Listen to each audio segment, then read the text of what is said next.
विशाल अमरूद के पेड़ के नीचे एक खुशमिजाज बच्चा खेलता है, क्योंकि धूप पत्तियों से छनकर आती है, जो जमीन को प्रकाश और छाया के बदलते पैटर्न से रंगती है। चंचल हाथ ऊपर की ओर बढ़ते हैं, पके हुए अमरूद को पकड़ते हैं, जिसकी मीठी खुशबू हवा को मदहोश कर देती है। मैं अमरूद तोड़ता हूं, उसकी त्वचा चिकनी और स्पर्श करने में कोमल है। वर्णन फुसफुसाता है। हवा में शुद्ध प्रत्याशा का एक क्षण लटका हुआ है। मैं खुशी से अमरूद को काटता हूं, इसके मीठे और तीखे स्वाद का आनंद लेता हूं।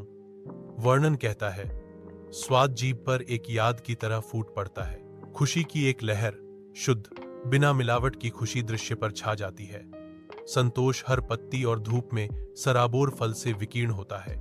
जैसा कि वर्णन कहता है, खुशी और संतोष की भावना दृश्य को भर देती है। सुबह की हल्की धूप में एक अकेला अमरूद का पेड़ खड़ा है, जिसकी शाखाएं आकाश की ओर पहुंच रही हैं। एक युवा लड़का आता है। उसकी आंखें उम्मीद भरी प्रत्याशा से भरी हुई हैं, क्योंकि वह पेड़ की ओर देखता है। उसका चेहरा गिर जाता है, क्योंकि वह शाखाओं को स्कैन करता है। पेड़ की शून्यता उसके उदास भाव में झलकती है। निराशा उस पर छा जाती है। एक दृश्यमान उदासी उसके चेहरे पर छा जाती है, क्योंकि उसे एहसास होता है कि फल चले गए हैं। वह पेड़ के नीचे बैठ जाता है।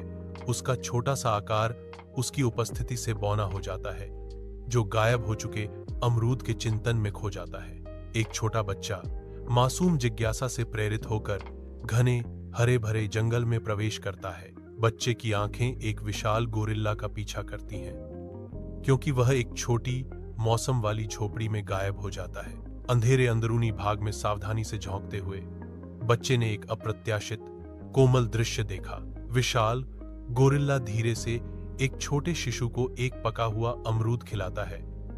उसकी हरकतें आश्चर्यजनक रूप से नाजुक हैं। बच्चे की आंखों में आंसू भर आते हैं, करुणा और समझ के आंसू। जंगल के हृदय में एक मौन रहस्योद्घाटन हो रहा है।